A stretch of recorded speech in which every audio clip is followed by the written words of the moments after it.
추운 겨울나기가 걱정인 이웃을 위해 한국교회가 나섰습니다. 교회 곳곳에서 진행된 김장 나눔 현장에 다녀왔습니다. 이단 사이비 전문가들이 모여 신천지 종교 사기 행각을 폭로하고 정부의 대책 마련을 촉구했습니다. 실버 세대의 필요를 채우는 다양한 사역으로 지역 어르신들의 사랑방 역할을 하고 있는 안양 한아름교회의 사역을 취재했습니다. 대한예수교장로회 백석총회가 교단 안정화를 위해 금권 선거를 차단하고 사회법 소송자 책벌을 강화했습니다. 여러분 안녕하십니까? 구티비 뉴스입니다. 연말이 다가오면서 날씨가 부쩍 쌀쌀해졌습니다. 추운 겨울나기가 걱정인 어려운 이웃들을 위해 한국교회가 나섰습니다. 이웃들의 따뜻한 겨울을 위한 김장 나눔 현장에 다녀왔습니다. 차진환 기자와 진은희 기자가 보도합니다. 예수의 십자가 사랑을 실천하고자 여의도 순복음교회 성도들이 팔을 걷어붙였습니다. 20년째 이어온 사랑의 김장 나눔 행사에는 300여 명의 성도들이 모였습니다. 올해 이 김장을 먹으며 하나님의 사랑을 알고 이웃의 사랑의 실천을 했으면 좋은 마음으로 전달하고 있습니다. 하얀 배추에 양념을 버무리면 먹음직한 김장김치가 완성됩니다. 한 상자의 양이면 겨울을 충분히 날 수 있습니다. 성도들이 만든 25톤의 김치는 어려운 이웃 총 2,000여 가정에게 전달됩니다. 독거노인이나 그다음에 소년소녀 가장들 혼자 김치 담은 거 드시기 힘드신 곳으로 가죠. 장애인 분들하고. 네. 주최 측은 이번 주말 김치를 각 가정에 전달하고 앞으로도 어려운 이웃을 돕는 일에 앞장서겠다고 전했습니다. 구티비 뉴스 차진환입니다. 지구촌교회에서도 같은 날 다문화 가정과 함께하는 김장 나눔 행사를 열었습니다. 올해로 15년째입니다. 밥상의 기초라고 생각하기 때문에 여전히 소외된 계층에게 이 김치가 나누어짐으로써 삶의 기초가 지켜지고 사랑의 섬김이 실천되기를 바라는 취지에서 오늘의 이 김장축제를 진행하고 있습니다. 다문화 가정의 성도들은 봉사를 통해 교제할 수 있고 어려운 이웃에게 나눌 수 있는 것이 보람 있다고 말합니다. 한국 김치 맛있어요.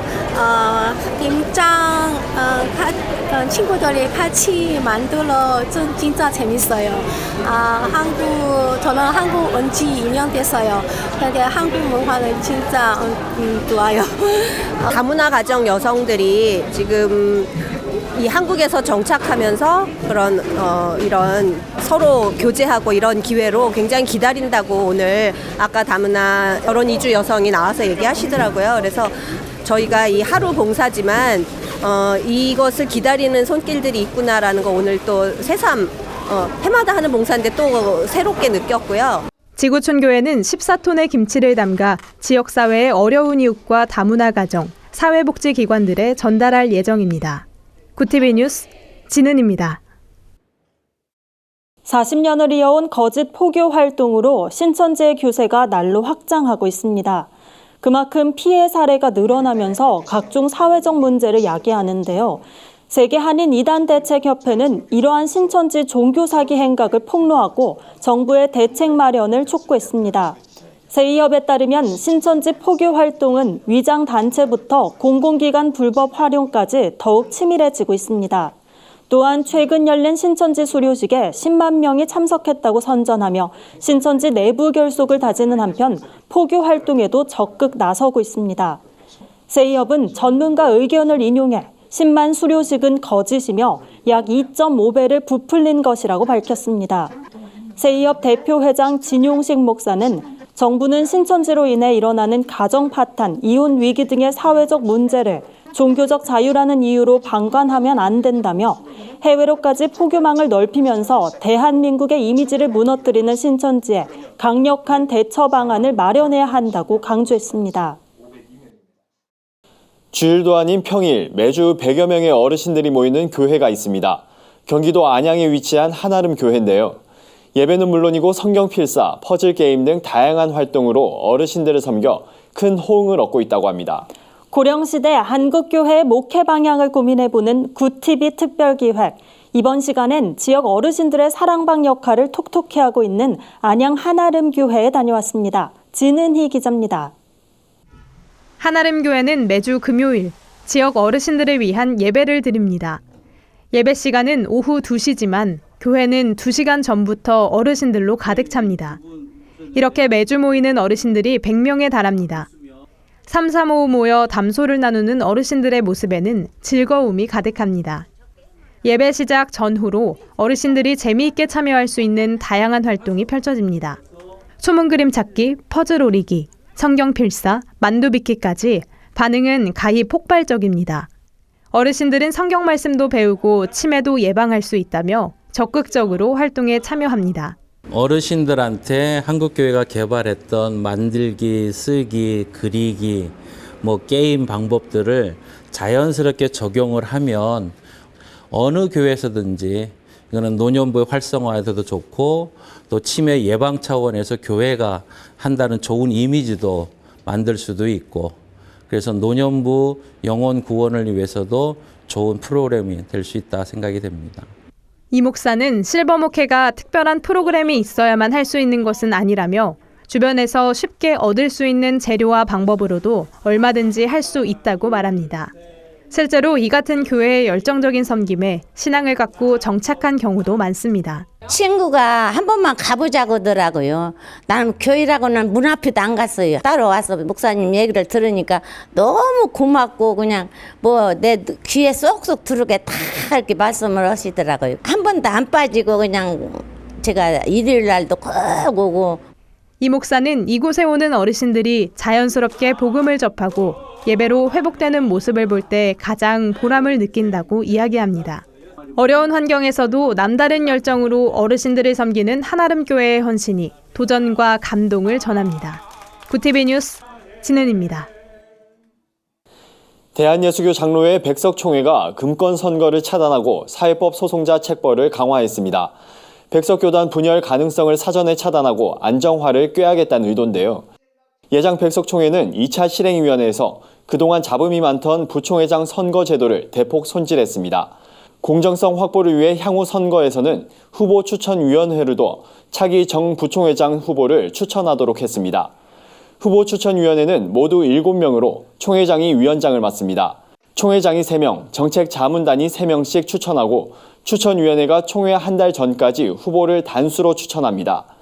이후 총회 당일 총대들에게 인준을 묻고 박수로 추대하는 방식입니다.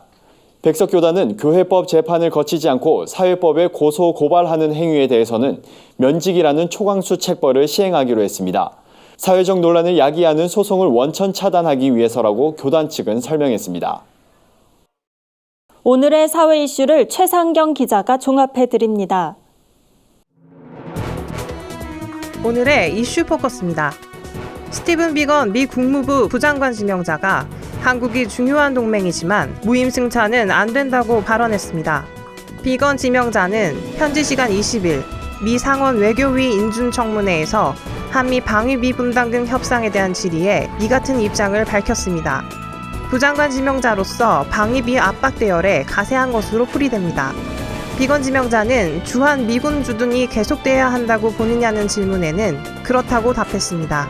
그러면서 한국과 매우 어려운 협상을 하고 있다고 덧붙였습니다.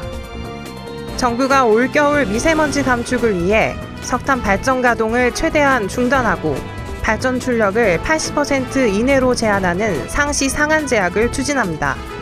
산업통상자원부는 다음 달 1일부터 시작되는 겨울철 수급 대책 기간을 앞두고 안정적인 전력 수급을 전제하며 이같이 말했습니다.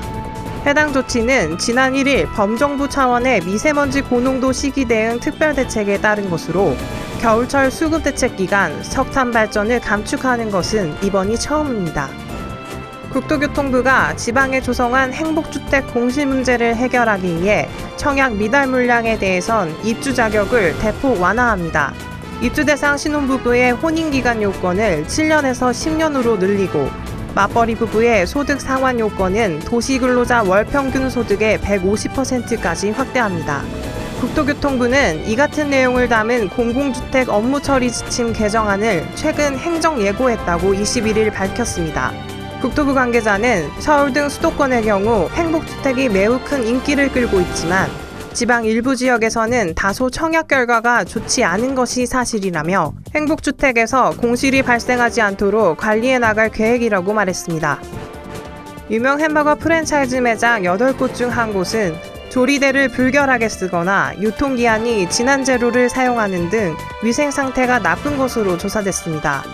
식품의약품안전처는 지난 1일부터 15일까지 햄버거 프랜차이즈 147곳을 점검한 결과 19곳이 식품위생법 위반으로 적발됐다고 밝혔습니다. 업체별 적발 건수는 맥도날드가 7곳으로 가장 많았고 맘스터치 6곳, KFC 5곳, 롯데리아 1곳이 뒤를 이었습니다. 버거킹 매장은 적발되지 않았습니다. 구티비 뉴스 최상경입니다. 글로벌 선교 방송단과 함께하는 교계 소식을 조유현 기자가 전해드립니다. 구티비와 그리스도군대 세계선교회가 업무 협약을 맺고 세계 복음 전파에 힘쓰기로 했습니다. 그리스도군대 세계선교회는 전국 3,700여 명의 회원이 국내뿐 아니라 세계 19개 나라에서 선교 사역을 감당하고 있습니다. 선교회 대표 이종선 목사는 오늘 협약으로 하나님 영광이 드러나고 복음의 놀라움이 세계로 퍼지길 바란다고 전했습니다. 한국 순교자의 소리가 말레이시아에서 실종된 레이몬드 코 목사를 돕는 온라인 서명운동을 벌이고 있습니다. 3년 전 복면을 쓴 이들에게 납치당한 후 돌아오지 못한 코 목사 사건에 대해 말레이시아 정부의 진상규명을 요구하는 것입니다. 순교자의 소리 대표인 폴리 연숙은 이 사건은 말레이시아 무슬림 정치인들의 소행일 것이라며 11월 말까지 순교자의 소리 홈페이지에 접속해 서명해달라고 권고했습니다. 루터대학교가 오는 12월 26일에서 31일까지 2020학년도 정시 모집을 합니다. 올해는 특별히 디아코니아 학부제 전형으로 실시됩니다. 디아코니아 학부제는 학생들이 입학 후 1년간 전공 탐색 기회를 가진 후 자신의 적성과 꿈에 맞는 전공을 선택하는 교육체계입니다. 루터대는 정원 내 모집의 경우 일반 학생 전형으로 선발하며 정원 외에서는 농어촌 학생, 장애 학생으로 구분해 선발한다고 밝혔습니다. 주다산교회가 오는 25일 2020 셀이 부흥하는 교회 스파크 리더십 세미나를 개최합니다. 이번 세미나에는 권순은 목사를 비롯해 총신신대원 김창훈 교수, GTM 대표인 권지현 목사 등이 주강사로 나섭니다. 참가 대상은 각 교회 담임 목사와 부교육자를 비롯해 셀 리더, 교사, 신학생 등입니다. 구티비 뉴스 조유현입니다. 이상으로 뉴스를 마칩니다. 구티비 뉴스는 인터넷 신문 데일리 굿뉴스를 통해서도 보실 수 있습니다. 시청해주신 여러분 고맙습니다.